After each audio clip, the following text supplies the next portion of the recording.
I never thought a pipe filled with rocks would destroy my entire neighborhood, but standing in my flooded basement at 3 in the morning watching 20 years of memories float past my ankles, I realized the HOA had finally gone too far.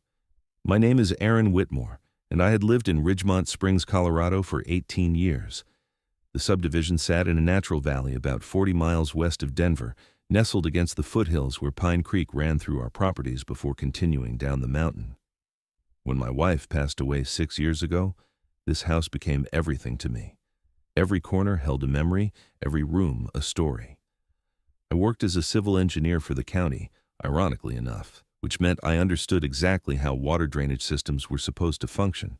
The trouble started in late February when Sharon Prescott took over as president of the Ridgemont Springs HOA. Sharon was everything you would picture when someone says the words HOA president. 52 years old, blonde hair cut in that specific angled bob that seemed mandatory for women in her position, and a smile that never quite reached her eyes. She drove a white Lexus SUV with a Live Laugh Love sticker on the back window and wore expensive athleisure outfits to every HOA meeting despite never actually exercising. The first meeting under her leadership should have been a warning sign. I sat in the community center on a Tuesday evening, surrounded by about 30 other homeowners, most of us just wanting to get through the agenda and go home. "I have been absolutely appalled," Sharon began, standing at the front of the room with a laser pointer she kept clicking unnecessarily, "at the appearance of our drainage areas. Have any of you actually looked at the culverts running through our properties? They are an eyesore. Visible pipes, concrete, exposed edges. This is supposed to be a premium neighborhood, people." My neighbor Tom Rodriguez raised his hand. "Sharon, those culverts are functional drainage. They carry runoff from the mountain." Sharon waved her hand dismissively. "Functional does not mean it has to be ugly, Tom. I have been researching natural landscaping solutions. We can maintain drainage while improving aesthetics."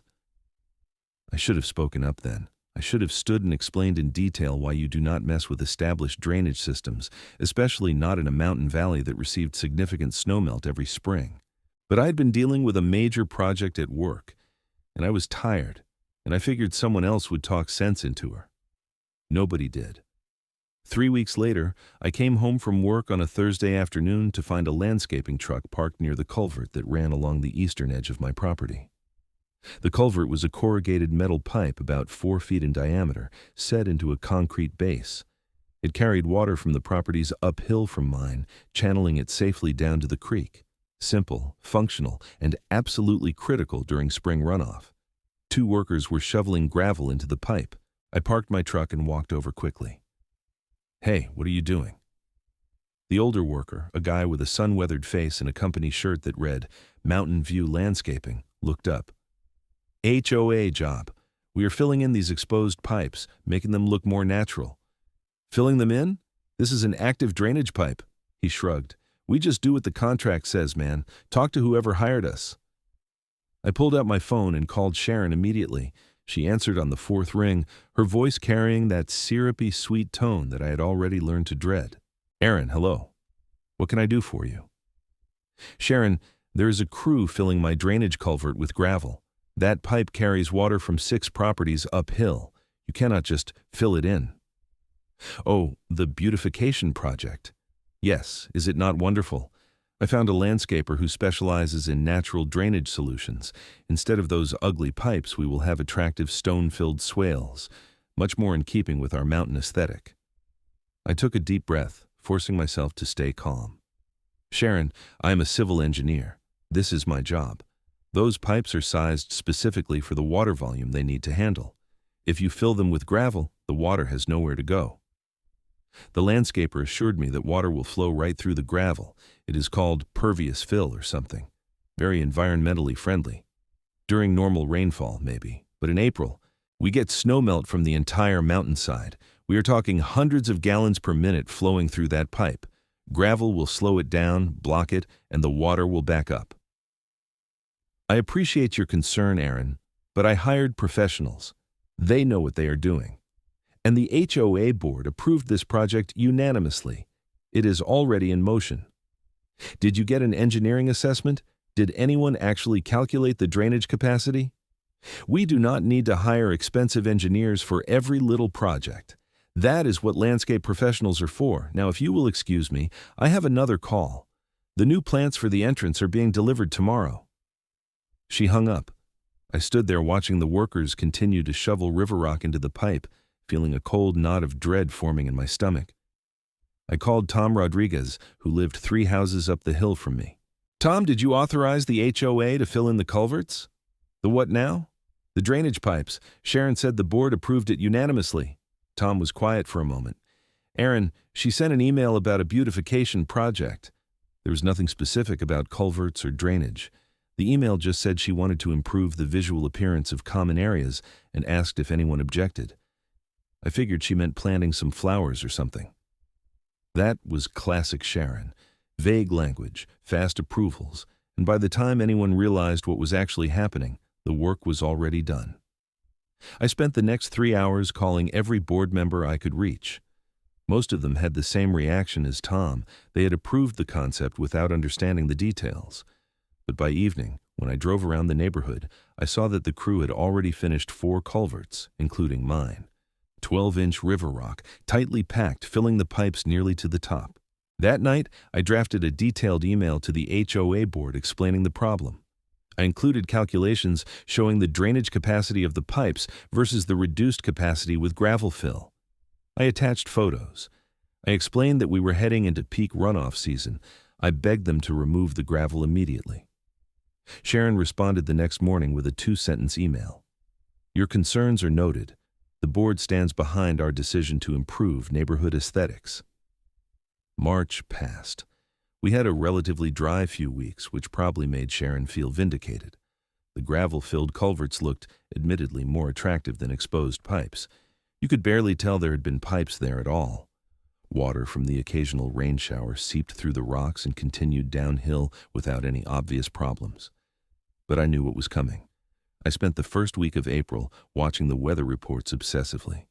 The snowpack in the mountains above us was above average. Temperatures were rising.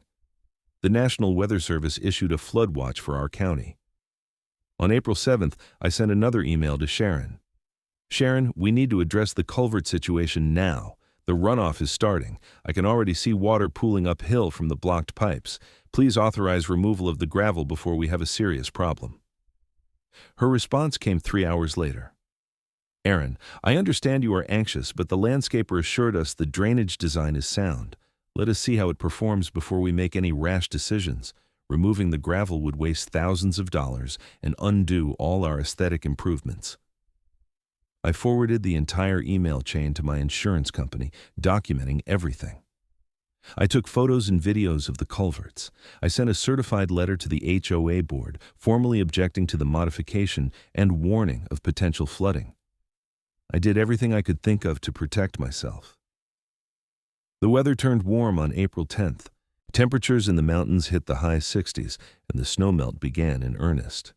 By April 12th, I could see water pooling in Tom's backyard. The gravel-filled culvert could not handle the volume. Water was finding its way around the obstruction, but slowly, backing up and spreading across the surface. I called Sharon again. "We have standing water. The system is failing."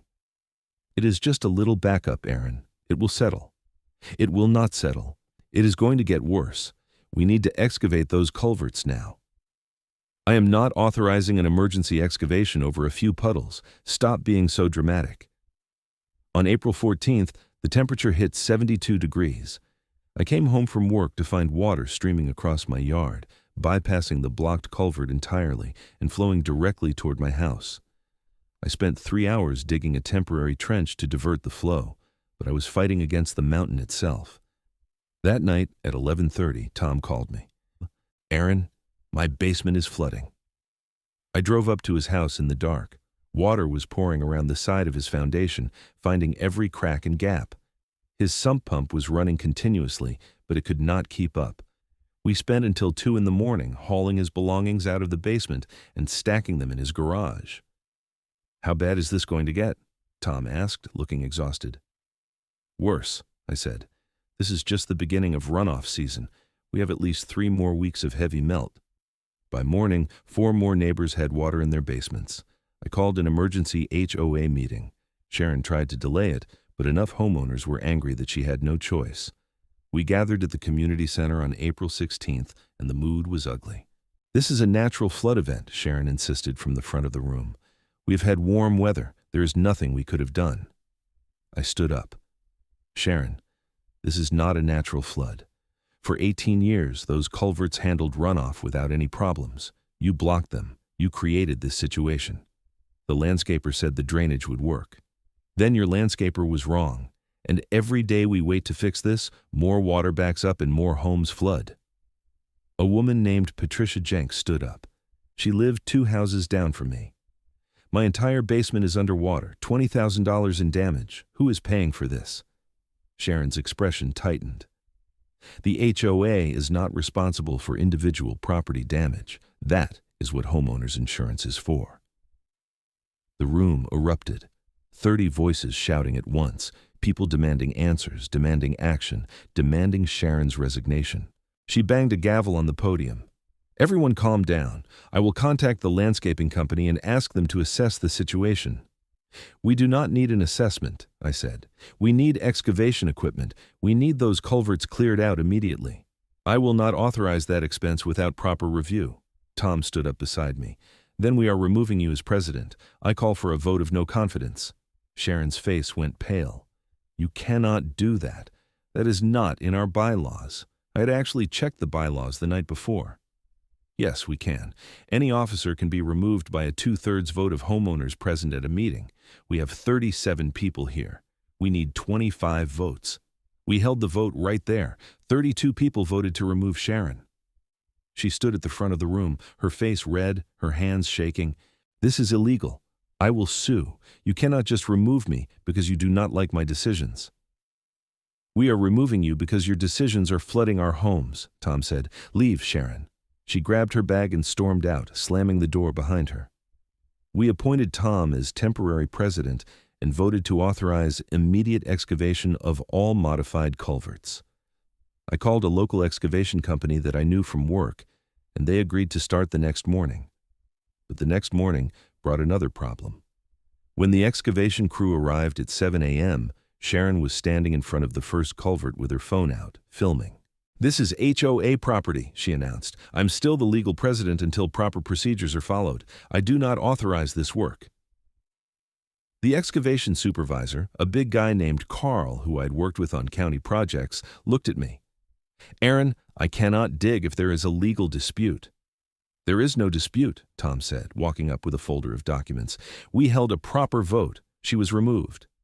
"The vote was illegal," Sharon insisted. "I already spoke to our HOA attorney this morning. He agrees with me." This was going to turn into a legal nightmare, and meanwhile, more water was backing up every hour. I made a decision that I probably should not have made. I walked over to my truck, grabbed a shovel, and started removing gravel from the culvert by hand. "What are you doing?" Sharon shrieked. "You cannot do that. That is destruction of HOA property." "The HOA destroyed my drainage system. I am fixing it." Tom grabbed another shovel from the excavation truck. Then Patricia grabbed one. Within 10 minutes, 15 homeowners were digging out the culvert, tossing river rock into a pile while Sharon screamed at us and filmed everything. Carl watched for a minute, then shrugged. "Hell, I will help." He fired up his excavator. We worked for 12 hours straight. By evening, we had cleared out 6 culverts. Water immediately began flowing through properly, and the standing pool started to drain. But the damage was already done. Over the next 2 days, I got calls from 14 different neighbors. All of them had water damage in their basements, ruined carpet, damaged drywall, destroyed belongings, and in 3 cases, damaged furnaces and water heaters. The estimates for repairs ranged from $15,000 to $40,000 per home. Total damages exceeded $350,000. Sharon sent an email to the entire neighborhood on April 19th. "I am taking legal action against everyone who participated in the unauthorized excavation. You will be hearing from our attorney." That same day, Patricia hired a lawyer. So did Tom. So did I. My attorney, a sharp woman named Lisa Chen, who specialized in HOA disputes, reviewed everything I had documented. "This is good," she said, looking through my emails, photos, and calculations. "You warned them repeatedly. You documented everything. The HOA is clearly liable." "What about Sharon's threat to sue us for the excavation?" Lisa smiled. "Let her try. You are mitigating damages. Any judge will see that. But here's the bigger issue. Sharon may be personally liable." "How?" "She acted against clear expert advice. You told her this would cause flooding. You are a professional engineer. She ignored you, pushed forward anyway, and caused hundreds of thousands in damages. That could be negligence or even reckless endangerment depending on how bad the damage is." "What do we do?" "We file a lawsuit against the HOA and Sharon Prescott personally. We get all 14 affected homeowners together and file as a group. It will be faster and cheaper than individual suits." Over the next week, Lisa contacted all 14 families with basement damage. 13 of them agreed to join the lawsuit. The 14th decided to just file an insurance claim and move on, which I understood. Legal battles are exhausting. We filed on April 27th. The lawsuit named both the Ridgemont Springs HOA and Sharon Prescott personally, alleging negligence, property damage, and breach of fiduciary duty. We asked for $300,000 in damages, plus legal fees, plus costs for a third-party engineering study. Sharon's response came fast. She hired a lawyer out of Denver, some guy who apparently specialized in defending HOAs. He sent a letter claiming that the HOA had followed proper procedures, that Sharon had relied on professional advice from a landscaper, and that the flooding was an act of God. Lisa laughed when she read it. Act of God. Right. Because God filled the pipes with rocks. The case moved slowly through the system. Discovery took months. Sharon's lawyer tried every delay tactic possible, but Lisa was relentless. She got the landscaping company's contract, which clearly showed that Sharon had not told them about the water volume the culverts needed to handle. She got internal HOA emails showing that Sharon had ignored multiple warnings from homeowners, not just me. She got weather data proving that the April runoff was actually below average for that time of year, meaning the flooding would have been even worse in a normal year. In July, Sharon made her biggest mistake. During her deposition, she got angry. Lisa asked her about the warnings she had received, and Sharon snapped. "I was trying to improve the neighborhood," she said. "All anyone did was complain. The pipes were ugly. They lowered our property values. I made a decision to fix that, and now everyone wants to blame me because they had a little water in their basements." "A little water?" Lisa said calmly. "Mrs. Prescott, 14 homes had extensive flooding. One family lost irreplaceable photos and heirlooms. Another lost a basement office worth $30,000. You do not consider that serious?" "I consider it unfortunate, but I was acting in good faith to benefit the community." Even after Aaron Whitmore, a professional civil engineer, specifically told you this would cause flooding. He was being dramatic. One person's opinion. One person's professional expert opinion, and you chose to ignore it because you wanted the pipes to look pretty? Sharon's face flushed. "Yes, I wanted them to look pretty. I wanted our neighborhood to look nice instead of like some industrial drainage ditch." "Is that a crime?" Lisa leaned forward. "It is when it causes $300,000 in damage, Mrs. Prescott." That deposition transcript ended up being the most damaging piece of evidence against Sharon. Her own words, her own admission that she had prioritized aesthetics over function despite expert warnings. In September, the HOA's insurance company reached out. They wanted to settle. They would pay out $250,000 to cover most of the damages if we agreed to drop the personal suit against Sharon. We had a meeting with all 13 plaintiffs to discuss it. "I want Sharon to pay," Patricia said. "She needs to face consequences." "I agree," Tom said. "But if we turn down this settlement and go to trial, it could take another year. And there is no guarantee we will win more than this." I had been thinking about this a lot. What if we settle with the HOA but continue the personal suit against Sharon? Lisa shook her head. "The insurance company won't agree to that. They want a complete release." We voted. 9 people wanted to settle. 4 wanted to continue. We took the settlement. The insurance payout covered most of the damages, though a few people were still out of pocket for items that were not fully covered. My basement repairs cost $18,000 and insurance covered $15,000. I ate the other $3,000 and considered myself lucky. But Sharon was not done. In October, she filed a countersuit against me, Tom, and the other homeowners who had helped dig out the culverts. She claimed we had destroyed HOA property, acted without authorization, and caused her emotional distress. She was asking for $100,000. Lisa was furious. This is a frivolous suit. It is harassment. Can she do this? She can file it. Does not mean she will win, but we have to respond, which means more legal fees for you. The case dragged into November. Sharon's lawyer argued that regardless of whether the culverts should have been filled, we had no right to remove the gravel without proper authorization. Our lawyer argued that we were facing an emergency and preventing further damage. The judge, a woman in her 60s named Elizabeth Thornton, did not look impressed with either argument. "Let me make sure I understand," she said at the preliminary hearing. "Mrs. Prescott, you ordered pipes to be filled with gravel despite being warned it would cause flooding. The flooding happened, and now you are suing the people who dug out the pipes to stop the flooding?" Sharon's lawyer stood. "Your Honor, the issue is not whether the pipes should have been filled. The issue is whether the defendants had the right to take matters into their own hands." "They did take matters into their own hands," Judge Thornton said, "because Mrs. Prescott refused to fix the problem she created. Counselor, I am dismissing this suit. Mrs. Prescott, you are lucky these homeowners are not suing you again for the cost of defending this baseless claim. Do not waste my time with this again." Sharon's face went white. She stood up. "This is not fair. They destroyed property." "Mrs. Prescott, sit down or I will hold you in contempt. Your lawsuit is dismissed. We are done here." We walked out of that courtroom feeling like we had finally won something. But the story was not quite over.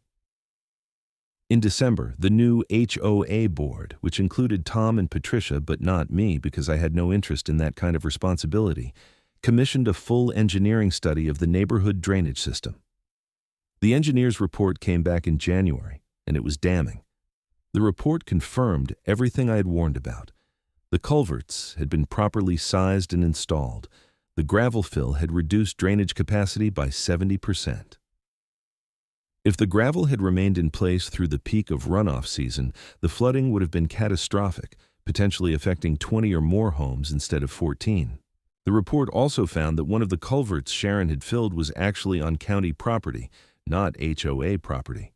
She had authorized work on land the HOA did not own.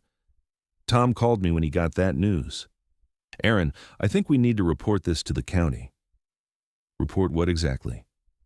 "Sharon authorized work on county land without permits. That is illegal. And she caused flooding that could have damaged public infrastructure. The county has the right to know." I thought about it. Part of me was tired of the whole fight. I just wanted to move on. But another part of me, the part that had spent months watching Sharon dodge responsibility and play the victim, wanted to see her actually face consequences. "Do it," I said. Tom filed a complaint with the county in February. They opened an investigation. The county inspector came out in March, exactly 1 year after the original work had been done. He reviewed the sites, looked at the engineering report, and interviewed several homeowners. In April, the county sent Sharon a citation for unpermitted work on public property. The fine was $15,000. She was also ordered to pay for a new survey to clearly mark the property boundaries so it would not happen again. Sharon tried to argue that the landscaping company should pay the fine, but the county pointed out that she had signed the work authorization as HOA president. She was responsible. I heard through the neighborhood grapevine that Sharon put her house up for sale in May. She moved out in July, relocating somewhere in Denver. I never saw her again. The neighborhood recovered slowly. People repaired their basements. The HOA established a new rule that any work affecting drainage required approval from a licensed engineer. Tom stayed on as president for another year before stepping down, and we elected a retired teacher named Margaret Sullivan who ran meetings efficiently and never once mentioned aesthetics. My basement took 4 months to fully repair. I had to replace all the carpet, repaint the walls, and replace some electrical outlets that had gotten wet. The worst part was losing boxes of photos and papers that had been stored on the floor. I'd been meaning to digitize them for years and just never got around to it. Now they were gone, but the house was still standing, the neighborhood was still here, and the culverts were flowing free and clear. I sometimes walked out to the pipe along my property line and just looked at it. Ugly gray corrugated metal set in concrete, utterly utilitarian, not attractive by any measure. But when I watched water flowing through it during the spring runoff, clear and fast and unobstructed, I thought it was beautiful. 2 years after the whole thing started, I got a call from Lisa Chen. "Aaron, you are not going to believe this." "What? Remember how Sharon countersued you guys and lost?" "Hard to forget. She apparently tried to sue her own lawyer afterward, claiming he gave her bad advice. That case just got dismissed too. The judge sanctioned her for filing frivolous lawsuits." I laughed. I could not help it. "How much?" $5,000. Not huge, but it goes on her record. 3 frivolous suits, and she could be declared a vexatious litigant. After we hung up, I sat in my living room thinking about the whole saga. 2 years of stress, legal battles, and financial damage, all because one person decided that pipes were ugly. I had learned a lot. I learned that HOAs could be dangerous when the wrong person got power. I learned that documentation was everything. I learned that standing up to bullies was exhausting but necessary. And I learned that water always finds a way, whether you want it to or not. The neighborhood held its annual summer barbecue in August, and for the first time in years, I actually went. People were laughing, kids were running around, and someone had set up a volleyball net near the community center. Tom walked over with a beer for me. "How you doing, Aaron?" "Good. Really good, actually." "You hear Sharon is trying to start a petition against the county inspector who cited her?" I shook my head. "Some people never learn." "Nope. But hey, at least she is someone else's problem now." We stood there watching the sun set over the mountains, and I realized that the nightmare was actually over. The damage was repaired, the lawsuits were settled, the culverts were functional. Life was back to normal. Patricia wandered over with her husband. "Aaron, I have been meaning to thank you properly. If you had not pushed back against Sharon from the start, this would have been so much worse. I just did what made sense. You did more than that. You stood up when the rest of us were too tired or too scared. That matters." More people joined our conversation. Margaret told a story about the new mailbox regulations she was proposing, which were sensible and practical. Someone else talked about organizing a neighborhood watch, normal, boring HOA stuff that did not involve flooding or lawsuits. It was perfect. As the evening wound down and people started heading home, I walked back to my house along the path that ran beside the culvert. Water was flowing gently through it, clear mountain runoff heading down to join Pine Creek. The sound was soothing, rhythmic, the way it had been for 18 years before Sharon decided to improve things. I thought about what could have happened if we had not removed that gravel when we did. Another week of warm weather, more snowmelt, water backing up and finding its way into basements and foundations. The damage could have been so much worse. We could have had structural failures, mold, long-term problems that would have destroyed property values and forced people to move. Instead, we had fixed it. Not easily, not cheaply, but we had fixed it. Inside my house, I poured myself a bourbon and sat on the back deck. The lights from other houses dotted the hillside, warm yellow squares in the darkness. Each one represented a family, a home, a life being lived, and all of them were dry, safe, protected by ugly corrugated pipes that did exactly what they were designed to do. I raised my glass to those pipes, those beautiful, utilitarian, absolutely essential pipes. The next morning, I got a call from Lisa Chen. "Aaron, I have some interesting news. Remember how we had to drop the personal suit against Sharon as part of the settlement?" "Yeah." "Well, 3 families who were not part of our lawsuit are filing their own. Turns out they had water damage too, but did not realize it was related to the culvert issue until later. They found mold in their walls." "Can they still sue?" "It has been 2 years. Statute of limitations is 3 years for property damage. They are within the window, and they are naming Sharon personally, not the HOA." "Good. There is more. The county inspector found out Sharon also filed the wrong paperwork for 2 other projects she authorized. There might be additional fines coming." I should have felt satisfaction hearing that Sharon was facing more consequences, and part of me did. But mostly, I just felt tired. The whole thing had consumed so much energy, so much time. I was ready to be done with it. Done with. Thanks for letting me know, Lisa. You doing okay? Yeah, just ready to move on. I get that. Take care, Aaron. Life settled into a comfortable routine. I went to work, came home, worked on small projects around the house. I started dating someone I met through a friend, a woman named Claire, who taught biology at the local high school. She had never lived in an HOA and found the whole story simultaneously horrifying and hilarious. So this woman filled pipes with rocks, she said over dinner one night, because she thought it looked better?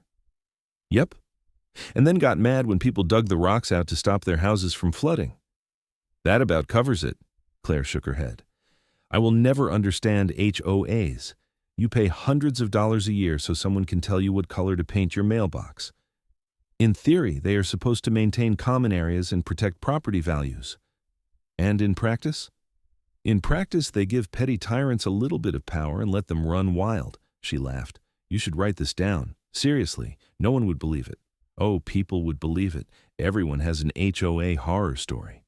But yours has actual damages, lawsuits, everything. It is like a case study in what not to do. Maybe she was right. Maybe there was value in documenting what happened, if only to warn other people about the dangers of unchecked HOA authority. But that night, lying in bed, I thought about the real lesson. It was not just about HOAs. It was about what happens when people prioritize appearance over function, when they ignore expert advice because it is inconvenient, when they refuse to admit mistakes, even as evidence piles up around them. Sharon could have stopped the damage at any point. When I first called her, she could have paused the project and gotten an engineering assessment. When the water started backing up, she could have authorized immediate removal of the gravel. When multiple homeowners reported flooding, she could have taken responsibility and worked to make things right. Instead, she doubled down every time. She insisted she was right, blamed everyone else, and eventually tried to sue the people who had cleaned up her mess. And that, more than anything, was what had caused the real damage, not the gravel in the pipes, but the refusal to acknowledge that the gravel was a problem. 3 years after the initial incident, the neighborhood had fully recovered. Property values actually increased because people knew the drainage system was now properly maintained and documented. The HOA had money in reserve for the first time in years because Margaret ran things efficiently. And most importantly, everyone's basement was dry.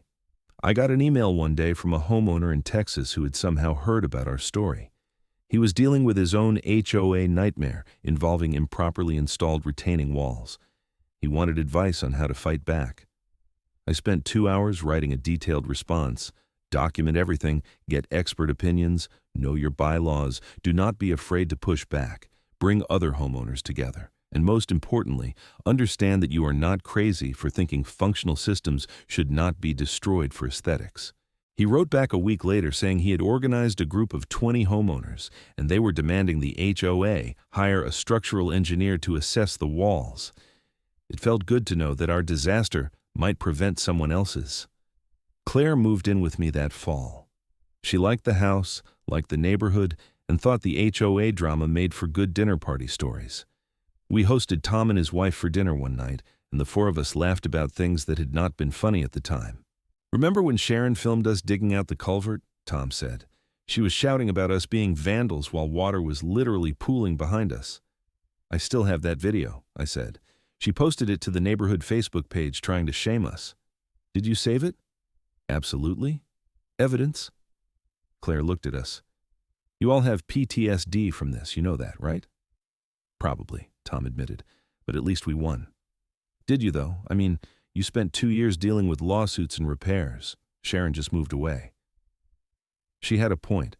Sharon had faced some fines and legal fees, but she had ultimately just left.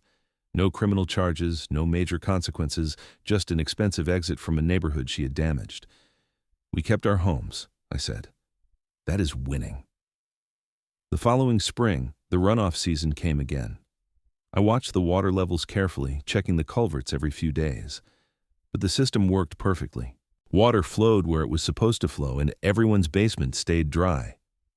Margaret, still HOA president, organized an inspection program where we would check all drainage systems twice a year.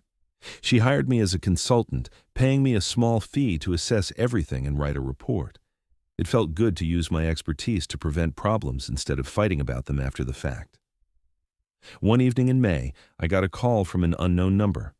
I almost did not answer, but something made me pick up. "Is this Aaron Whitmore?" A woman's voice, not one I recognized. "Yes." "This is Jennifer Tate. I'm a reporter with the Denver Post. I'm writing an article about HOA, overreach and property damage. Your case came up in my research. Would you be willing to talk about what happened?" I hesitated. Part of me wanted to keep the whole thing private, buried in the past. But another part thought about that homeowner in Texas and all the other people probably dealing with similar problems. "What kind of article?" "It is a series on HOA governance issues across Colorado. Lack of oversight, poor decision-making, homeowners who fight back. Your case is particularly interesting because of the engineering aspect and the extent of the damages. Will Sharon be interviewed?" I reached out to her. She declined to comment. Of course she did. "Okay," I said. "I will talk to you." The interview lasted an hour. Jennifer asked detailed questions about the timeline, the warnings I had given, the flooding, the lawsuits. She wanted to understand not just what happened, but why Sharon had made the decisions she did. From what I've researched," Jennifer said, "Mrs. Prescott had a pattern of pushing through aesthetic projects without proper approval. In her previous HOA, before she moved to Ridgemont Springs, there was a dispute about tree removal, and before that, something about fence regulations. So she just moves from place to place, causing problems? It looks that way, though your case is the first time she actually caused significant property damage." The article came out 3 weeks later. Front page of the regional section, with photos of the culverts and a graphic showing how the gravel had blocked the water flow. The headline read, "When HOAs Go Wrong, How Aesthetic Priorities Flooded a Mountain Community." It was fair and well-researched. Jennifer had interviewed Tom, Patricia, the county inspector, and even the original landscaping contractor who admitted he had not understood the water volume requirements. The article ended with a call for better HOA oversight and mandatory engineering assessments for any project affecting drainage or structural systems. The response was overwhelming. I got emails from people across the state sharing their own HOA horror stories. Some were funny, like the HOA that banned children's chalk drawings. Others were serious, like the HOA that foreclosed on an elderly woman's home over $300 in unpaid fines. A state senator contacted me and asked if I would testify in support of a bill requiring HOAs to get licensed engineer approval for any work affecting water drainage, sewage, or structural systems. The bill was called the Homeowner Protection Act, and it had bipartisan support. I testified in June. The hearing room was packed with homeowners who had similar stories. The bill passed unanimously. When I got home that evening, Claire had champagne waiting. "You changed the law," she said. "That's pretty impressive." I just told our story. "You did more than that. You made sure it would not happen to someone else." We drank the champagne on the back deck, watching the sunset paint the mountains gold and purple. Water flowed through the culvert below us, that familiar sound that meant everything was working the way it should.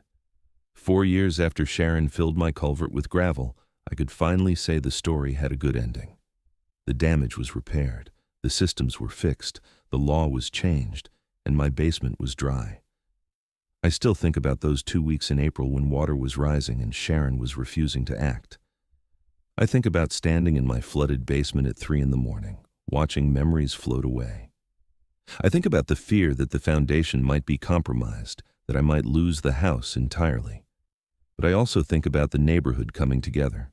15 people with shovels, digging out a culvert by hand because it was the right thing to do. Tom stepping up to lead the HOA, Patricia organizing the lawsuit, everyone refusing to just accept that this was how things had to be. That was the real story. Not the flooding, not Sharon's incompetence, but the community response. We could have turned on each other, blamed each other, let the crisis destroy the neighborhood. Instead, we fixed the problem and made the place stronger. 5 years later, on the anniversary of the flooding, The HOA organized a small memorial. Not a memorial for the disaster, but a celebration of the recovery. We had a picnic at the community center, and Margaret gave a short speech about resilience and community. 5 years ago, she said, this neighborhood faced a crisis. Water was rising, homes were flooding, and leadership had failed. But the homeowners did not fail. You came together, you fixed the problem, you made this place better. People clapped. Kids who had been too young to remember the flooding ran around playing tag. The sun was shining, and someone had brought a cake decorated with a frosting drawing of a pipe. It was perfect. Tom walked over to me. You know, Sharon tried to sue the newspaper over that article? What? Yeah, claimed it was defamation. Case got thrown out last month. She just cannot help herself. Nope, but at least she's not our problem anymore. We stood there, 2 guys in our 50s, drinking beer and watching our neighborhood thrive. The nightmare of those April days felt distant, like something that had happened to different people in a different time. But the lessons stayed with me. Trust expertise, document everything, stand up to bullies, and never ever fill a drainage pipe with rocks because you think it looks prettier. Claire joined us, putting an arm around my waist. What are you two talking about? Old times, Tom said. The good old times or the terrible old times? The terrible times that turned into good times, she laughed. That's very philosophical of you, Tom. As the sun set and the picnic wound down, I took one last walk to the culvert. Water was flowing through it, clear and steady. The pipe was still ugly. It probably always would be. But it worked, and that was all that mattered. I thought about all the homes it protected, all the families sleeping safe and dry because water was flowing where it was supposed to flow. Ugly, functional, essential infrastructure that nobody thought about until it was gone. That was the thing about systems. They were invisible when they worked, and catastrophic when they failed. Sharon had learned that lesson the hard way, so had the neighborhood, and now, thanks to the new law, other communities would not have to learn it through disaster. I walked back to Claire, who was helping Margaret pack up leftover food. Ready to go home? She asked. Yeah, let's go home.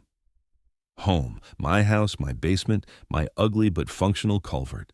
5 years after it almost all washed away, it was still standing, still mine, still dry. And that was enough.